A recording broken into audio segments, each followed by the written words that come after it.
Explorers of the unknown, welcome back. Let's expand our horizons with today's question. Before checking your baby's heartbeat at home, it's crucial to wait until the recommended 12-week mark for the best chances of detection.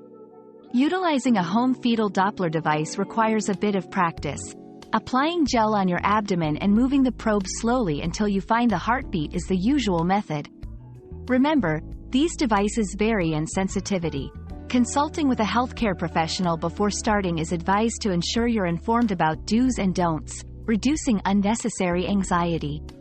It's vital to understand that not finding a heartbeat doesn't always indicate a problem, but any concerns should prompt immediate contact with a healthcare provider. We've quenched today's curiosity, but there's always more to learn. Keep the curiosity alive by subscribing and joining us for our next adventure.